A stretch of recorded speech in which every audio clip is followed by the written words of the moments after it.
মা, আমি তোমাকে বিশ্বাস করি, তুমি নিশ্চয়ই ঘুরিয়ে পেঁচিয়ে কথা বলবে না, প্লিজ বলো।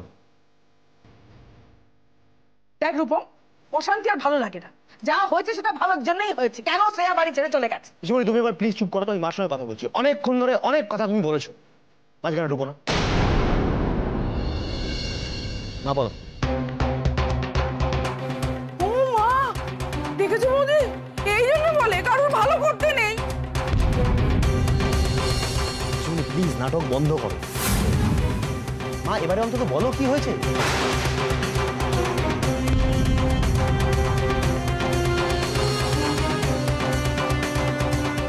আমি বলছি,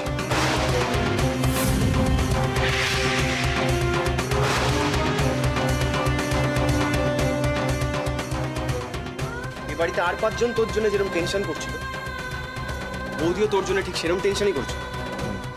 কিন্তু সবার এখানে মনে হলো যে তোর বাড়ি না ফেরার একমাত্র কারণ হচ্ছে বৌদি। বৌদি বাড়িতে থাকলে তুই নাকি বাড়ি ফিরবি। ব্যাস, সবার যখন এই কথাটাই মনে হলো, বৌদি কখনো টিকতে পারে এখানে?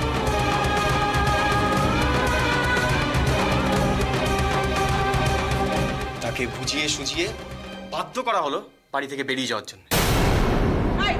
তুই চুপ কর না, বড্ড বেশি কথা বলিস আজকাল। তোমরা কিছু বলছো না বলে তাই আমি বাধ্য হচ্ছি দাদাকে এই কথাগুলো বলতে। এত ভালো বড় একটা কাজ করছো দাদার জন্য, নিজে থেকেই তো তোমাদের এই কথাগুলো দাদাকে বলা উচিত, তাই না?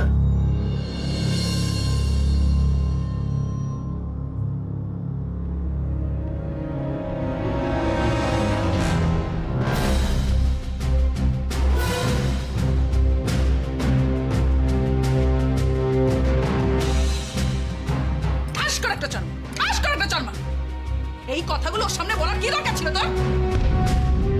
কি করতাম? তোমাদের মতন আজে বাজে কথা বলতাম, কথা কাটাবার চেষ্টা করতাম? শোনো পিসিমণি, এসব আমি কিছু পারবো না। অত প্যাচ গোছ আমি বুঝি না, আর বুঝতেও চাই না। যা হয়েছে, যা দেখেছি, আমি ঠিক সেটাই বলেছি।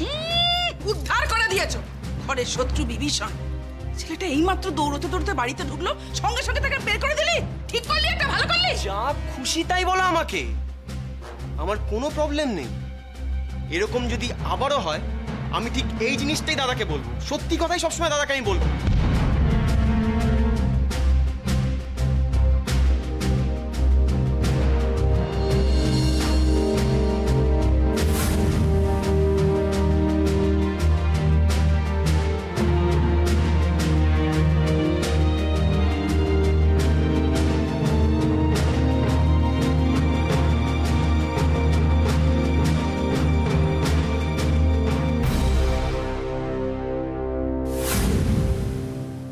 अरे दीदी देखे,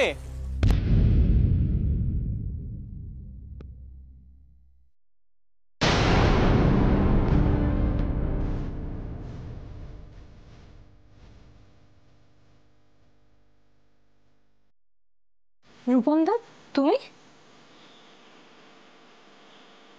এখন এখানে? কি ব্যাপার? না, ব্যাপার না, তুমি শ্রেয়াকে রেখে দাও। আমি আর ভেতরে ঢুকছি না।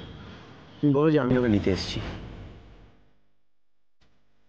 কিন্তু দিভাই তো এখানে আসে।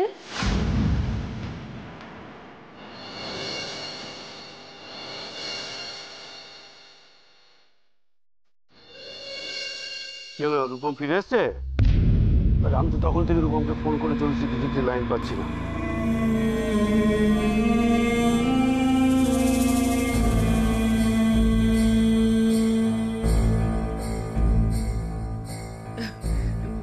দাদা, তুমি চাটা খেয়ে নাও না, খেয়ে হাত মুখ ধুয়ে রেস্ট নাও, তারপর হ্যাঁ। শ্রেয়ার ব্যাগটা না এখানে পড়ে আছে কেন? শ্রেয়ার ব্যাগটা? শ্রেয়া কি শুভ্রর বাড়ি গিয়েছিল? আরে কোথায় গেছে সেটা আমরা কি করে জানবো বলো? কোথায় গিয়েছে মানে? বাড়ির বউ কোথায় গিয়েছে সেটা তোমরা জানবে না? না বলে গেলে জানবো কি করে? শ্রেয়া না বলে চলে গেছে? অসম্ভব, কিছুই হতে পারে না। কি ব্যাপার বলো তো বিধি? কি এমন ঘটলো যে শ্রেয়া না বলে বাড়ি থেকে চলে গেল? কি হলো, চুপ করে আছো কেন? বাবা বাবা আমি তোমাকে বোঝাচ্ছি। আসলে কি বলতো, দাদা আর বৌদির একটু ঝগড়া হয়েছিল, তাই দাদা বাড়ি ফিরছিল না। আর সেই রিজনে আমাদের সাথে বৌদির একটু ওই কথা কাটাকাটি হয়ে গেছিল। আর আর আর কি আর বলবো, বৌদি তো আমাদের না বলেই বাড়ি থেকে বেরিয়ে গেল। কয়েকটা দিন, মাত্র কয়েকটা দিন একটু অফিসের কাছে বাইরে গিয়েছি, বাড়িতে একবার লঙ্কাকাণ্ড হয়ে গেল। রূপম কোথায়? ও মা, সে তো শুনেই বেরিয়ে গেল। কোথায় আর যান, দেখো বউয়ের খোঁজে গিয়ে শ্বশুর বাড়িতে ঘুরছে। দেখ পুরবী, কাউকে কিছু না জেনে উল্টো পাল্টা মন্তব্য করবি না। সে বাপের বাড়ি চলে গেছে, অসম্ভব। না না না, কি করো না তোমরা? কোথায় গেল মেয়েটা এখন? আরে নিজের কেচ্ছার কথা নিজের মুখে সে আর কি করে বলে বলো তো? দাদা, আজকে যদি তুমি মিসেস সরকারের বাড়িতে যেতে তাহলে সব কিছু জানতে পারতে। হ্যাঁ, এই তুই থামতো, যত সব মেয়েলি কুটকাচালি, কোনো কিছু না ভেবে আগে পিছু একটা মন্তব্য করা চাই। এখন মেয়েটার কিছু যদি হয়ে যায় তুই দায়ী হবি? বুদ্ধি তো হাঁটু থেকে মাথা পর্যন্ত উঠলো না। এখন মেয়েটার যদি কিছু হয়ে যায়, ভেবে দেখেছো তোমরা? ভেবে দেখেছো? থানা, পুলিশ, ছি ছি ছি, সোসাইটিতে আমি মুখ দেখাবো কি করে? আমরা তো আর থাক, আর সালিশি করতে হবে না। একটা কথা পরিষ্কার করে কান খুলে শুনে নাও তোমরা, শ্রেয়ার যদি কিছু হয়ে যায় তার জন্য দায়ী থাকবে কিন্তু তোমরা।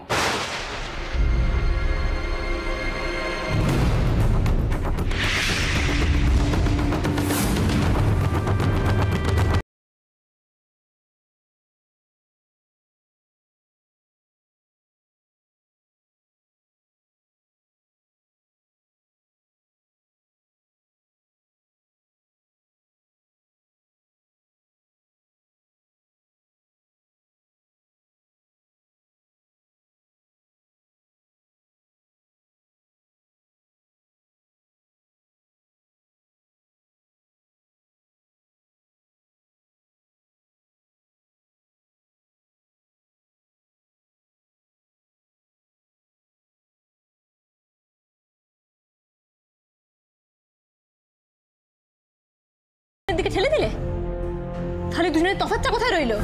ঝিমলি, কেন বিয়ে করেছিলে সেদিন দিভাইকে? পারলে পারলে তুমি দিভাইকে খুশি রাখতে? সকলের সামনে সেদিন মহাপুরুষ সেজেছিলে, তাই না? হ্যাঁ বলো বলো, তোমার যা প্রাণে চাইছে তুমি বলো।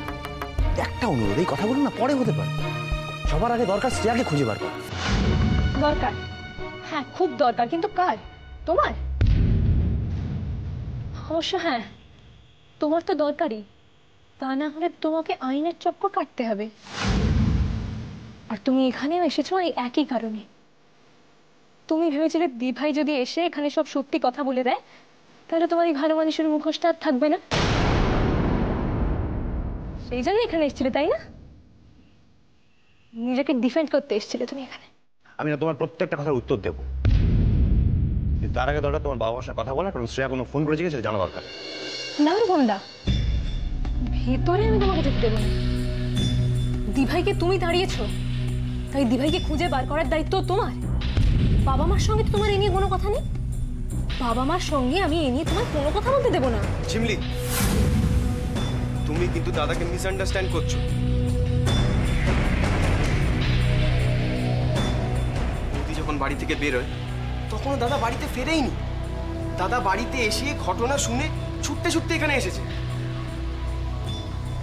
আমি বিশ্বাস করি না, তোমাদের কারোর কথা আমি বিশ্বাস করি না। যতক্ষণ না দিভাইকে খুঁজে পাওয়া যাচ্ছে ততক্ষণ পর্যন্ত তোমরা কেউ বাড়ির ভেতরে ঢুকবে না। দাদা, আমিও তোর সাথে যাব। কোনো দরকার নেই, আমি একাই শ্রেয়াকে খুঁজে বার করবো। আর যদি না পাই আমি কোনোদিন ফিরবো না।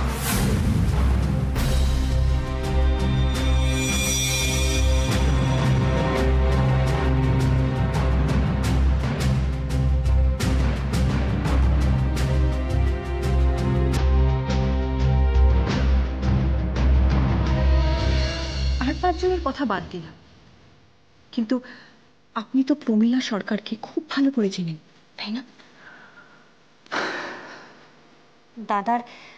দাদার বিয়ের পর থেকে উনি আমাদের পরিবারে নানা রকম ভাবে ইন্টারফেয়ার করার চেষ্টা করেছেন। এমনকি আমাদের পরিবারের ক্ষতি করার জন্য উনি কতটা নিচে নামতে পারেন সেটা আপনার নিশ্চয়ই ধারণা আছে।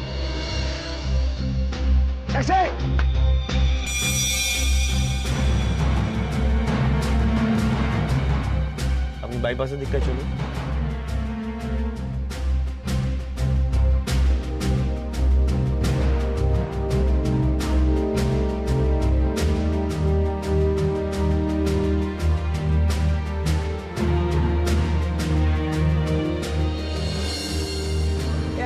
দাঁড়ান।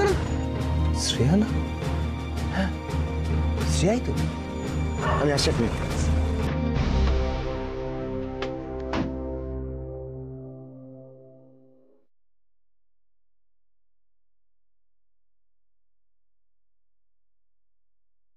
শ্রেয়া প্লিজ ঘরে চলুন।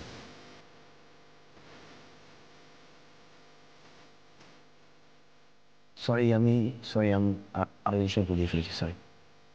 It's okay.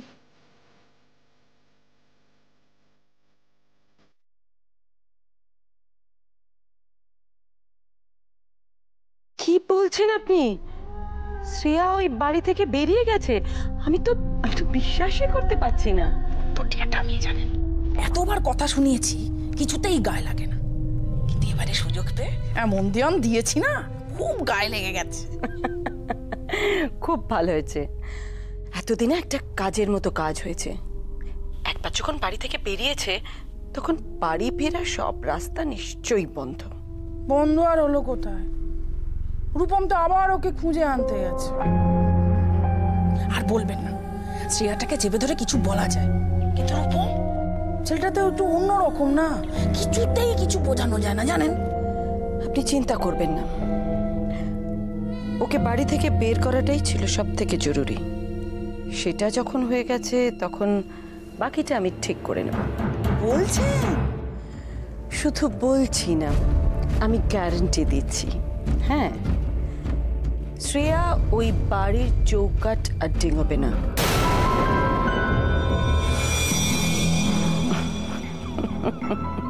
ইয়েস। এনিওয়ে, ভালো থাকবেন, রাখি। হ্যাঁ।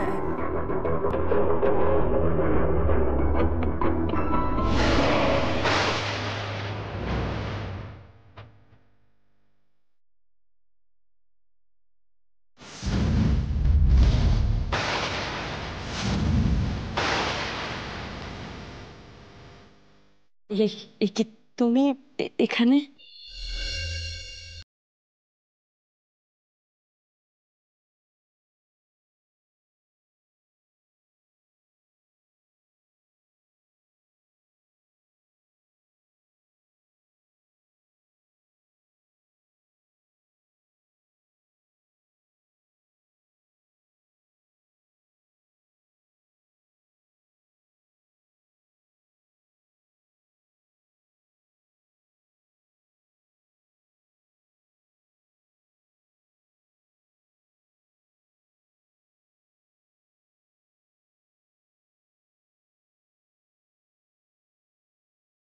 ফুলের বুকে পাঠিয়েছেন, তারপর ওই চিঠিটা কি সুন্দর ছিল। ওই চিঠিটা এমনকি পুলিশ স্টেশনে আমাকে কত রকম ভাবে হেল্প করার চেষ্টা করেছেন আপনি। তারপর তো আমার হোলি পার্টিতে মিসেস সরকার, আপনি বোধহয় নিজেকে খুব চালাক মনে করেন, তাই না? তা বলে অন্যদের এতটা বোকা ভাবাও কিন্তু ঠিক নয়, কারণ আমি খুব ভালো করে জানি এই সব কাজগুলো আপনি করেছেন। তুমি কার সঙ্গে কথা বলছো ভুলে যাচ্ছ শ্রেয়া। কেন? আমি কি কিছু ভুল বললাম? তুমি যা বলছো তার কোনো প্রমাণ আছে? আর প্রমাণ ছাড়া কারোর দিকে আঙুল তোলা উচিত নয়, একদম উচিত নয়। কি ভেবেছো তুমি বললেই সবাই বিশ্বাস করবে? কেউ বিশ্বাস করবে না, কেউ না। এমনকি রূপম যে তোমাকে বিয়ে করেছে, উদ্ধার করেছে, সেও তোমার কথা বিশ্বাস করবে না। আমি কোনোদিনও কারোর কোনো ক্ষতি করি। ভাগ্য আমাকে ঠকিয়েছে, কিন্তু আমি কোনোদিনও কাউকে ঠকাইনি। না আমি কোনো মিথ্যে কথা বলেছি। কেউ আমাকে বিশ্বাস করুক চাই না করুক, কিন্তু আমি এটা বিশ্বাস করি যারা সৎ, যারা ভালো, তাদের কোনোদিনও কোনো খারাপ হয় না।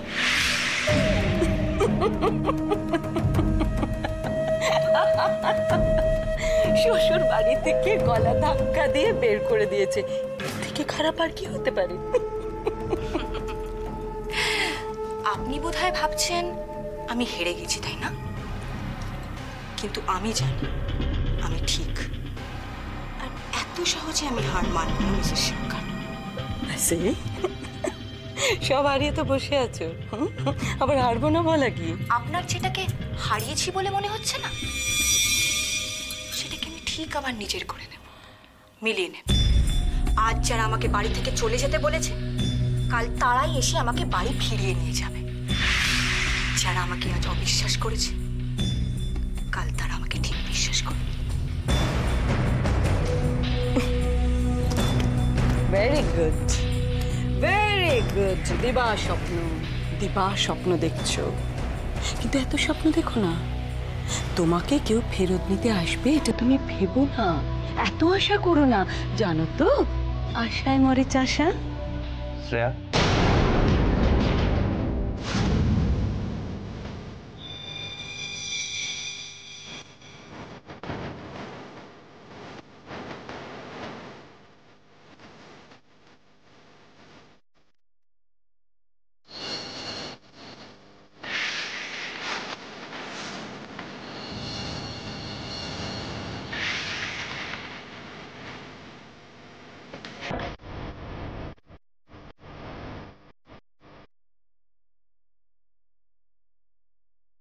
শ্রেয়া,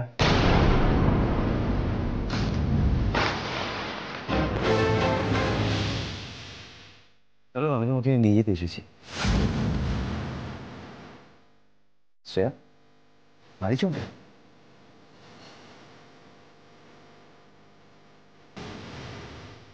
শ্রেয়া, অনেক রাত হয়ে গেছে, এরপরে তো আর দেরি করাটা ঠিক নয়। এসো।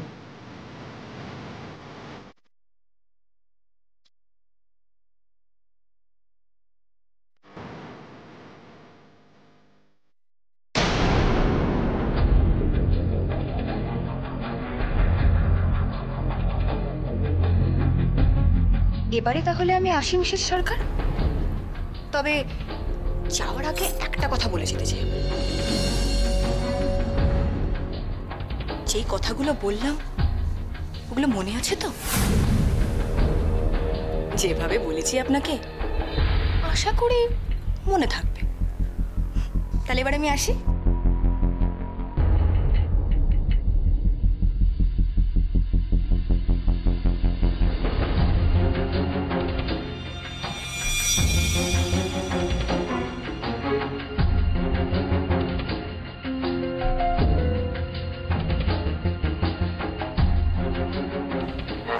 সাহস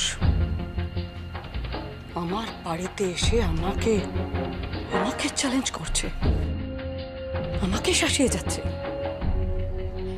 চ্যালেঞ্জ জানানোর ফল ও টের পাবে। রূপম এসে ডেকে নিয়ে গেল, আর সেই জন্যই এত গলার জোর, তাই না? কি ভুলটাও আজ করলো, খুব তাড়াতাড়ি হাড়ে হাড়ে টের পাবেই।